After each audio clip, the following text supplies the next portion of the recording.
오늘 말씀 제목이 이렇습니다. 예수님의 효도, 두 갈래의 길, 두 가지의 운명. 예. 어버이주일 맞이해서 제가 말씀을 드리려고 합니다. 5월은 통상 가정의 달이라고 지칭합니다. 예. 그리고 행사가 겁나 많아요. 그렇지 않습니까? 5월 1일 날 노동절, 5월 5일 어린이날, 오늘은 어버이주일, 그 다음에 또 며칠 있으면 뭐죠? 스승의 날, 18일은 성년의 날, 21일은 부부의 날, 또 25일 석가탄신일. 또 누군가 결혼을 한번 해보세요. 행사 엄청 많습니다. 또 5월달에 결혼 참 많이 합니다. 여기 등도 많이 나갑니다. 그리고 날씨가 좋지 않습니까? 나들이 하기 좋고, 또 지방에 가면 축제가 집중되어 있습니다. 이렇게 5월은 상큼한 달, 또 즐거운 달, 가정의 달, 많은 달이 5월입니다. 오늘은 특별히 어버이 주일로 부모님의 사랑을 기억하고 감사하는 시간을 좀 가졌으면 좋겠어요. 온 세상이 물들고 생명이 약동하는 이 아름다운 계절에 우리는 가족의 소중함과 부모님의 헌신적인 사랑을 되새겨야 돼요. 그런데 이 아름다운 계절 속에서도 우리의 마음을 찢어놓는 안타까운 소식이 들려옵니다. 마치 이 먹구름이 맑은 하늘을 가리듯이 우리 사이의 어두운 단면을 보여주는 소식들이 우리의 마음을 무겁게 합니다. 어버이날, 국민이 부모님께 감사와 사랑을 전하는 바로 그날, 한 노부부가 쓸쓸히 세상을 떠난 지 한참 후에야 발견된 사건이 있었습니다. 할아버지는 심장마비로, 그리고 고동이 불편한 할머니는 영양실조로 생을 마감했습니다. 10여 년 전 이 아들은요, 외국으로 이민을 간 후에 연락해버렸습니다. 그러니까 이제 할아버지는 홀로 병든 아내를 보살피다가 심장마비로 돌아가셨습니다. 이 이야기는 우리에게 묵직한 질문을 던집니다. 과연 우리는, 정말 예수 믿는 우리는 부모님께 합당한 효도를 다 하고 있는가? 하고 계십니까? 아멘 그러셔야죠. 하고 계십니까? 딱 불효자네. 이 비극적인 이야기는 단순한 한 개인의 가정의 문제가 아닙니다. 우리 사회 곳곳에 있는 노인학대, 특히 가족 구성원에 의한 자행되는 안타까운 현실을 우리에게 지금 말씀하고 있습니다.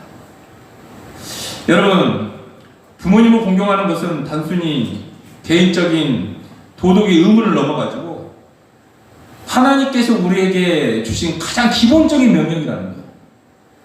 그리고 인간으로서 마땅히 지켜야 될 도리라는 겁니다. 정말 기독교인이라면, 당신이 하나님의 자녀라면 정말 부모를 공경하는 게 가장 기본적인 명령이라는 거예요. 그리고 우리가 지켜야 될 도리라는 겁니다. 오늘 우리는 이 질문 앞에 두 갈래의 길에 마주하게 될 것입니다. 하나는 부모를 공경하는 길, 곧 하나님의 약속과 축복이 기다리는 길입니다. 또 하나, 불효의 길, 곧 하나님의 징계와 저주가 뒤따르는 길입니다. 여러분, 어떤 길을 선택하실 겁니까? 효도하는 길을 선택하셔야 되겠죠. 야, 오늘 무겁습니까? 분위기가? 야, 얼굴이 무겁네요. 대답도 안 하시고. 사랑 우리 지체들, 하나님께서의 인류 역사 속에서 끊임없이 부모의 공경의 중요성을 선포하셨습니다. 이것은 단순한 윤리적인 권면이 아니라 우리의 삶과 운명을 결정짓는 거룩한 명령이라는 거예요. 마치 사랑하는 자녀에게 뭐합니까? 정말 중요한 가치를 계속 설명해 주잖아요. 반복해 주잖아요. 제가 여러분들을 어떤 것을 계속 반복합니까? 부활을 계속 강조하잖아요.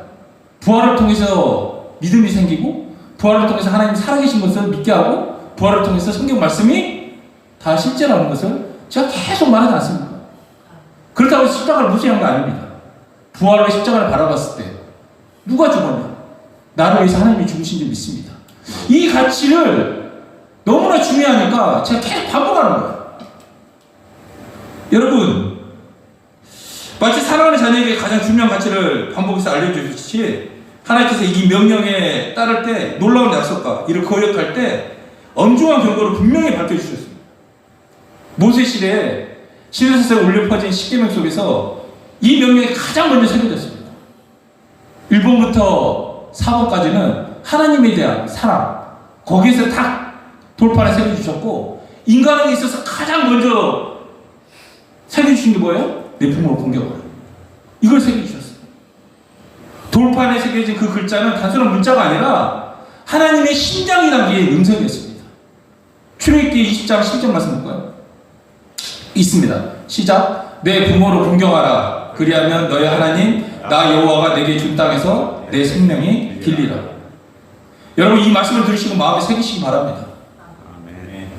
부모 공경은요, 우리의 생명과 장수라는 직접적인 축복과 연결이 되어 있습니다. 하나님께서 주신 땅에서 생명이 길리라는 이 약속은 마치 비옥한 땅에 심겨진 씨앗이 풍성한 열매를 맺듯 우리의 삶의 풍요로움과 안정을 가져다 줄 것이라는 하나님의 선언입니다. 당연히 하셔야 돼요. 레위기 19장 13절에서 한 걸음 더 나아가 이렇게 말씀하십니다. 있습니다. 너희 각 사람은 부모를 경외하고 나의 안식일을 지키라. 나는 너희 하나님 여호와니라 라고 말씀하십니다. 여기 보세요. 하나님께서 부모를 경외하는 것을 하나님을 경외하는 것과 같이 동일선상에서 보고 계신다. 우리가 부모를 대하는 태도 속에서 너희가 나에 대한 태도가 어떻는지를 하나님이 보고 계신다고 말씀하고 계십니다. 이걸 직결된 내가 기독교인이라고 하나님 잘 믿는다고 자부심이 있어. 근데 부모님한테 불효해요. 듣기 싫어. 그러면 하나님은 그거를 나를 경외한다고 생각하실까요? 안 한다고 생각하실까요? 내 말을 그냥 똥같이 여긴다고 생각하실 겁니다. 여러분, 이는 우리의 부모님을 대하는 태도 속에서 하나님을 향한 우리의 신앙이 드러난다는 말씀이에요. 부모님을 존경하지 않는 마음은 결국 하나님을 경외하지 않는 것으로 이어질 수밖에 없습니다. 여러분, 이스라엘 백성이 약속의 땅 가나안으로 들어갈 때 신명기 5장 16절에 이렇게 말씀하십니다. 하나님께 다시 한번 이 명령을 상기시켜 주는 거예요. 있습니다. 시작. 너는 너의 하나님 여호와를 명령한 대로 내 부모를 공경하라. 그리하면 너의 하나님 여호와가 내게 준 땅에서 내가 생명이 길고 복을 누리리라. 왜 이 말씀하셨어요? 가정의 효, 공경. 아마 하나님께서 걱정한 게 뭐였냐면 타락한 음란의 문화 속에서 너희들이 지켜야 될 이 가장 중요한 가치는 가정이다. 그 가정에서의 그 대상은 부모다라고 말씀하십니다. 그래서 다음 세대를 위해서 이 약속을 하신 거예요. 이 말씀은 마치 부모 공경이라는 이 열쇠가 하나님의 이 참부문을 활짝 여는 이 열쇠와 같다고 말할 수 있습니다. 그 문 안에는 장수와 평안 그리고 형통의 복이 가득합니다. 이것이 하나님의 약속이에요. 내가 진짜 하기 싫어도 부모한테 잘해보세요. 마음이 없어도 그냥 가가지고 해보세요. 한 복 주신다니까요. 복 주세요. 제가 통계를 딱 보니까 진짜 효도하는 사람 있잖아요. 효도하는 사람은요 부모가 오래 삽니다. 왜냐하면 우리 어머니가 지금 장수하고 계신다, 아버님이 장수하고 계신다. 그러면 그 아버지 어머니가 그 윗대 할아버지 할머니에게 너무나 잘하셨어요. 아멘. 너무나 잘하셨기 때문에 장수하고 계신 거예요. 그리고 그렇게 하잖아요. 그러면 하나님께 대를 이어서 나에게도 장수의 복을 주시는 거예요. 보세요. 정말 어머님을 아버지를 진심으로 사랑해요. 이 사랑하는 것을 하나님 뺏으실까요? 안 뺏으실까요? 안 뺏어요. 오랫동안 이 사랑의 관계를 하나님은 보기를 원하시고 그 안에서 하나님과의 관계, 이 기쁨을 누리기를 원하세요. 그러니까 참수한다니까요. 사랑하게 되면요, 근심 걱정이 있을까요? 없을까요? 있을 수도 있겠죠. 근데 평안과 안락이 있는 거예요. 잘해보시라니까요. 저도 그렇습니다. 우리 어머니 너무나 불같으신 분이에요. 가가지고 제가 웃겨드렸다니까요, 오늘. 밥을 준비했어요, 밥을. 밥을 준비해서 딱 내리니까 뭐가 나옵니까? 돈이 쪼르륵 나오는 거예요. 그래서 저희 지금 페이스북에 있는데 영상으로 한 22초짜리 찍은 게 있는데, 여기 5만원짜리, 5만원짜리, 여기 만원짜리, 어머니 하면서, 너무 좋아하시더라고요. 어머니 기쁘게 해주셨어요. 뭔 말하다 지금 뒷받쳤지? 기쁘게 해보시라니까요. 여러분들 복이 있다니까요. 제가 본계획 잘 안 하지 않습니까? 근데 이거 하나님 약속이에요. 첫 번째 약속. 부모님께 잘하기 원합니다. 그러나 이 명령을 가볍게 여긴 자들에게는 엄중한 경고가 따른다는 거예요. 하나님께서 약속하셨습니다. 첫째, 부모를 존경하면 네 생명이 길고 네 삶이 평안하고 복이 있을 것이라고 약속을 하셨습니다. 그러나 이 명령을 가볍게 여기는 자들에게는 또 엄히 경고하십니다. 우리 신명기 27장 16절 말씀 보겠습니다. 읽으면 시작. 그 부모를 경홀히 여기는 자는 저주를 받을 것이라 할 것이요 모든 백성은 아멘 할지니라. 아멘? 복만 주신 게 아닙니다. 너희가 부모를 경히 여기고 불효하면 하나님께 저주하신다는 거예요. 부모를 없인 여기는 행위는 단순히 부모님께 불효하는 것을 넘어서 하나님의 저주를 자처하는 행위를 하나님은 분명히 말씀하세요. 이 저주는요, 단순한 손실을 넘어가지고 영적인 황폐함과 불안정으로 우리를 끌어들이는 거예요. 여러분, 썩은 사과 하나가요, 상자 안에 모든 사과를 썩게 합니다.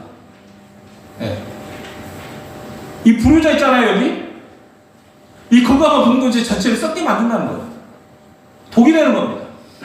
그래서 여기에서는 불효자가 하나도 없기를 원합니다. 아멘. 내가 불효하는데 내 자식한테 효를 바라겠습니까? 꿈도 꾸지 마세요.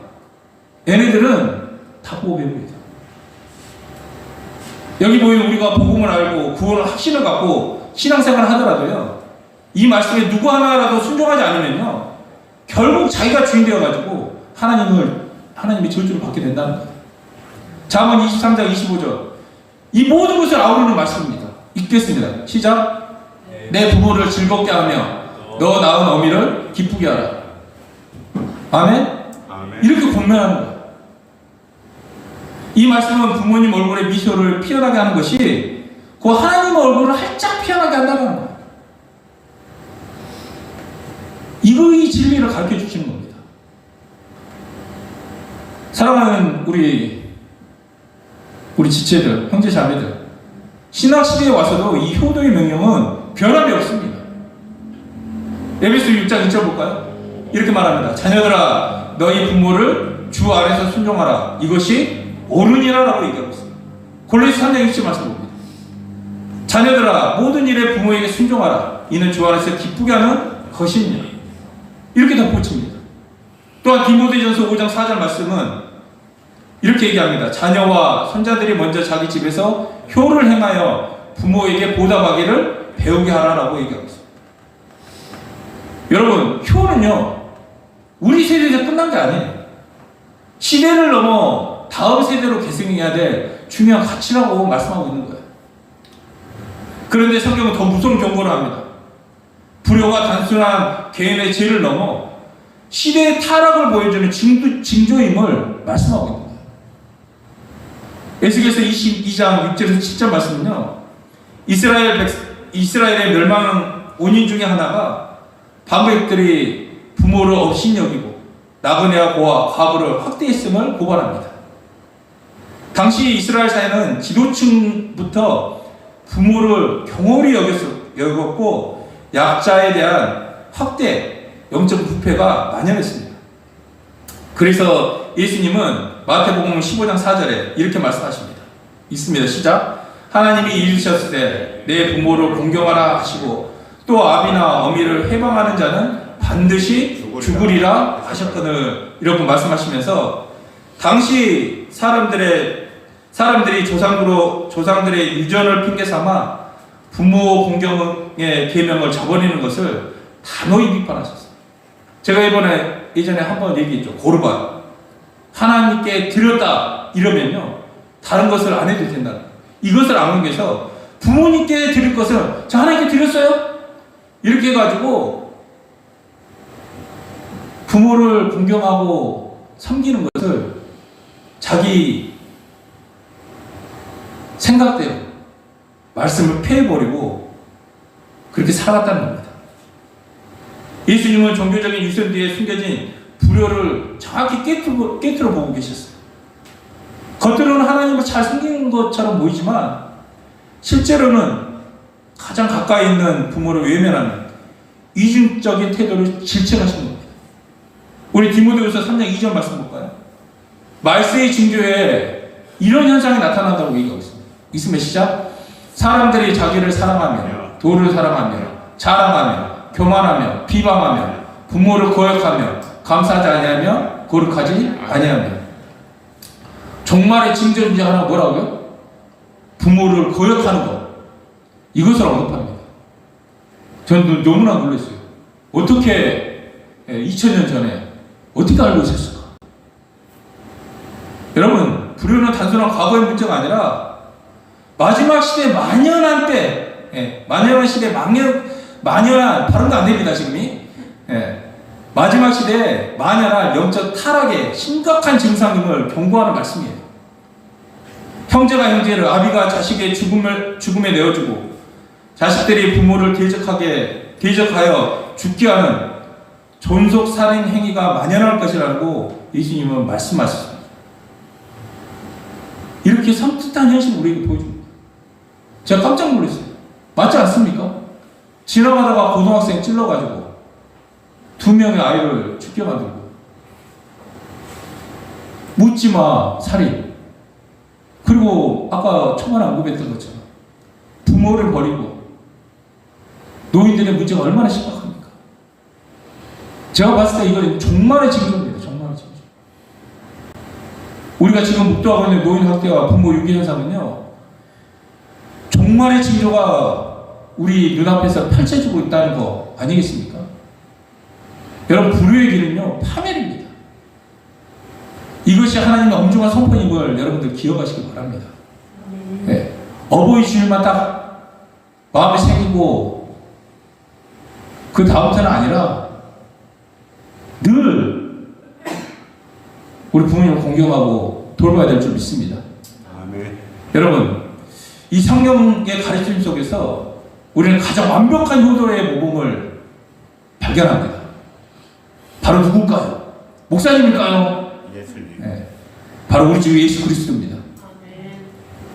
예수님 말로만 효도를 가르치는 게 아니라요, 자신의 삶을 통해 이 효도의 길을 걸으셨습니다. 누가복음 2장 51절, 예수님의 어린 시절을 이렇게 기록합니다. 예수님께서 한 가지로 내려가사 나사렛에 이르러 순종하여 받으시더라. 12살 예수님은 성전에서 율법학자들과 대화하면서 놀라운 지혜를 보이셨지만 그 후에도 18년 동안 육신의 부모님이신 마리아와 요셉에게 순종하면서 나사렛에서 사셨습니다.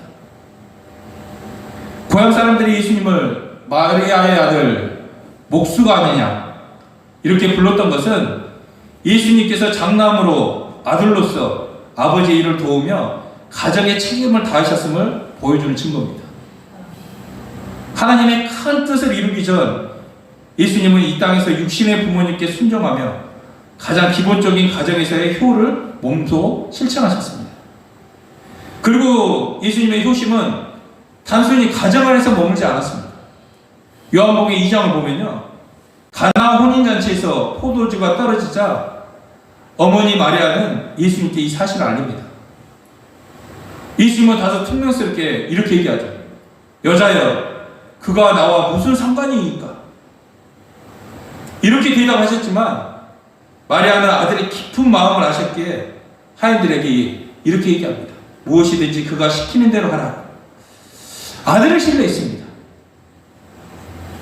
만약 예수님께서 어머님께서 부탁하신 이 말씀에 불순종하셨다면 어머니는 하인들 앞에서 무시당하고 예수님 자신도 불효자라고 손가락질을 당했을 겁니다. 그러나 예수님은 결국 어머니의 뜻에 순종하여 물을 포도주로 바꾸는 첫 이적을 행하셨습니다.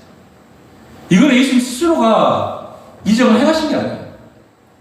어머니의 말씀에 순종하고 효를 보이신 이 이적 중에 하나는, 이 기적은 단순히 포도주를 만든 사건이 아니라 어머니의 요청에 순종함으로 하나님의 능력이 나타나게 한 효도의 기적이었습니다. 이처럼 효도할 때 하나님의 기적을 불러오는 통로가 되기도 합니다. 여러분, 기적을 원하십니까? 부모님께 잘해보세요. 기적이 행해진다니까요. 그리고 가장 감동적인 효도의 장면은 어디서 일어나냐? 십자가 위에서 펼쳐집니다. 우리 요한복음 19장 26절에서 27절 말씀 읽겠습니다. 시작. 예수께서 그 어머니와 사랑하는 제자가 곁에 서 있는 것을 보시고 그 어머니께 말씀하시되 여자여 보소서 아들이니이다 하시고 또 그 제자에게 이르시되 보라 내 어머니라 하신대 그때부터 그 제자가 자기 집에 모시니라. 자, 아이러니한 게 예수님이 포도주 할 때도 여자여 나와 무슨 상관이 있습니까? 라고 얘기하고 또 십자가에서도 여자여 어머님을 여자여라고 불렀습니다. 그렇다고 해서 우리가 부모님한테 어머니한테 여자여 이러면 안 됩니다. 웃자마 소리. 온 인류의 죄를 짊어지고 죽어가는 그 엄청난 고통 속에서도 예수님의 눈은 육신의 어머니를 향해 있습니다. 자신의 생명이 꺼져가는 마지막 순간까지 어머니 앞날을 걱정하시고 제자의 요한에게 부탁을 합니다.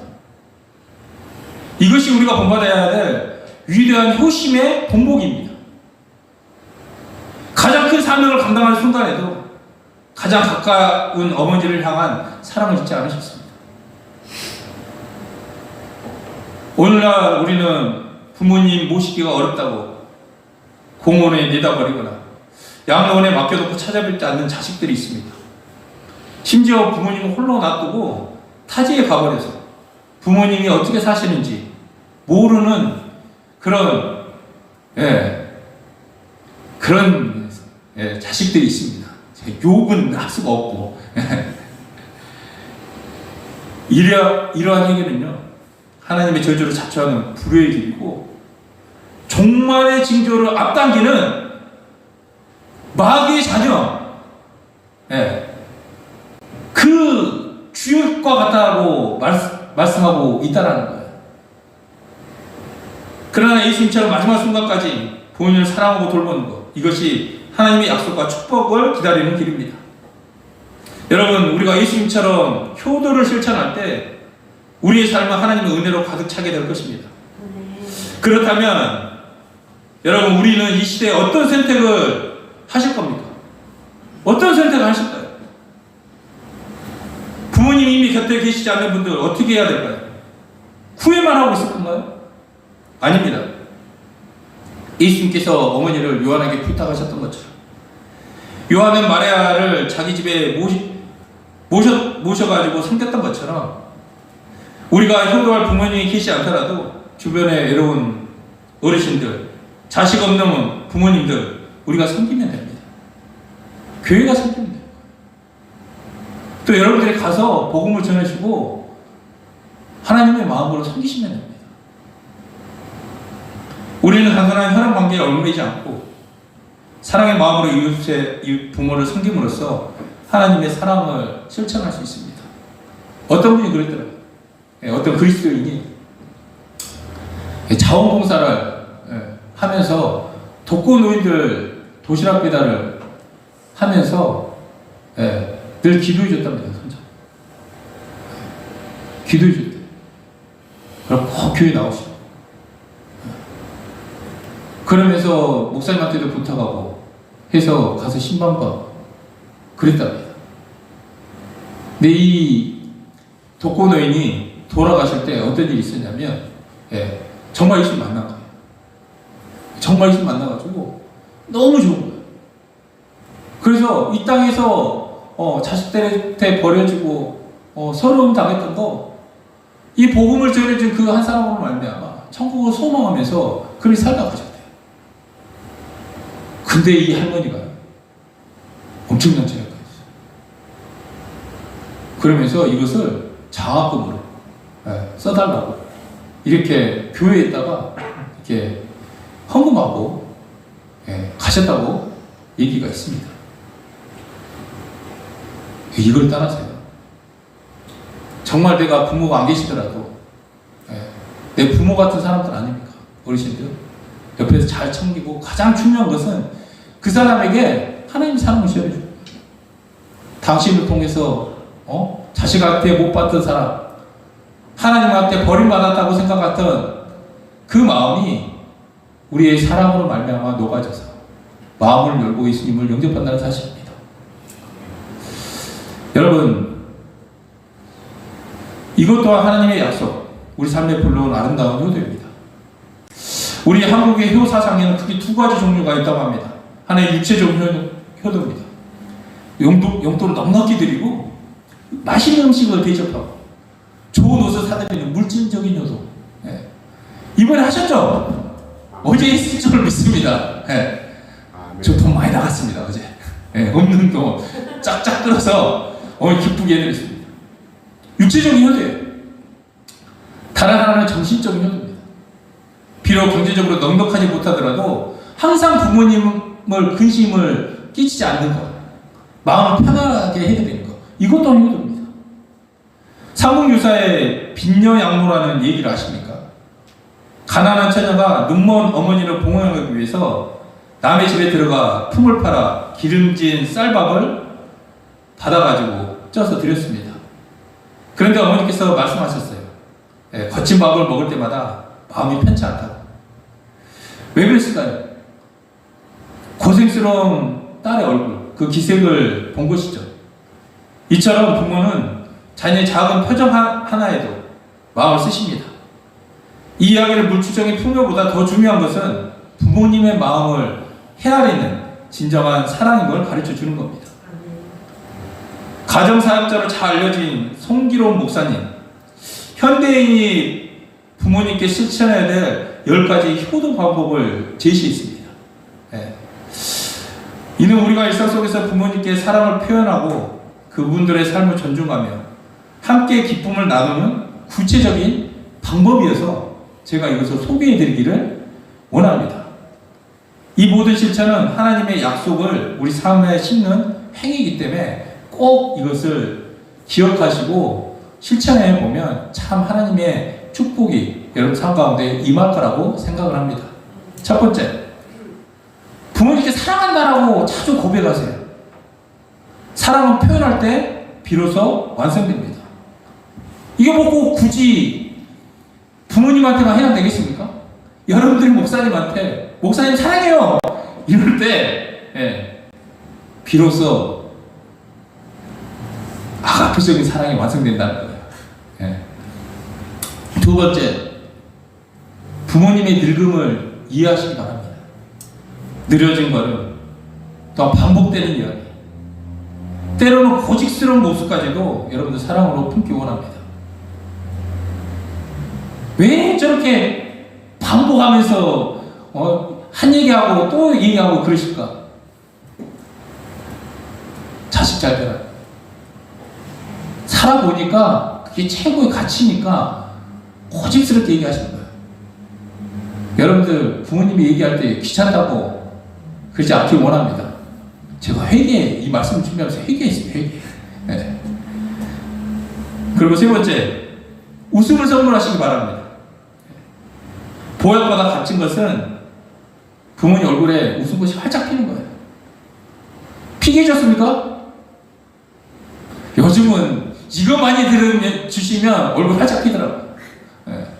이것보다 자주 연락해서 자식 전화 올 때마다 기뻐하는 그런 여러분들이 되길 원합니다. 아멘. 네 번째, 용돈을 꼭 챙겨드리길 바랍니다. 작은 금액이라도 자녀의 사랑이 담긴 용돈은 그 무엇보다도 값집니다. 제가 어머니한테 갔거든요. 제가 2024년에 최고의 어머니상 표창장을 만들어서 드렸어요. 그 옆에다가 현찰을 다 꽂아가지고. 그리고 작년에는 효심통장이라고 해가지고 정리식 통장 모양인데 거기에다가 10,000원짜리를 다 껴서 드렸어요. 그리고 이번에 밥을 준비했습니다.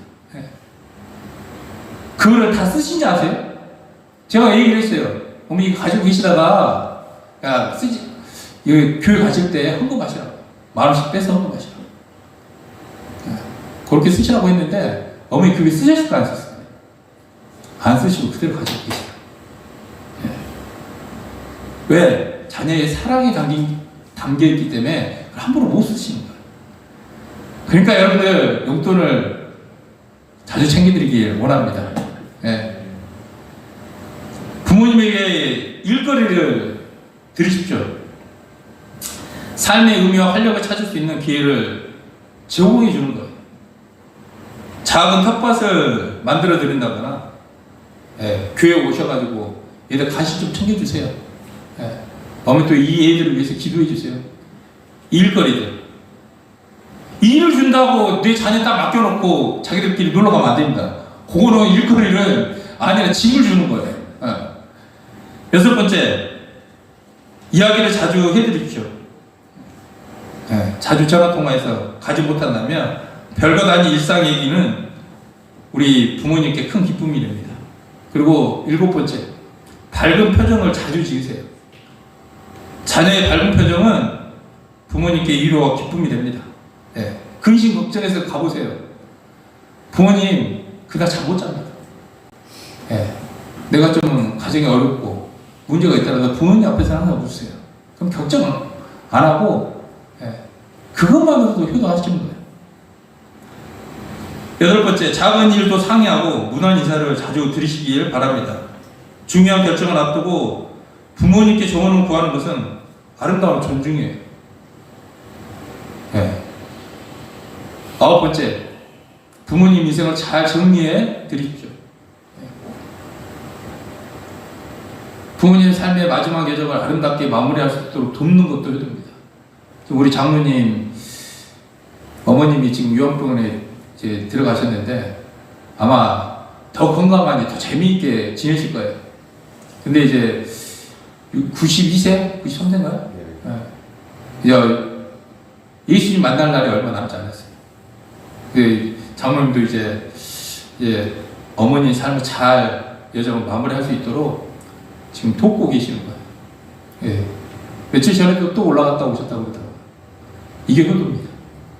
열 번째, 부모님의 방식을 인정해 드리시기 바랍니다.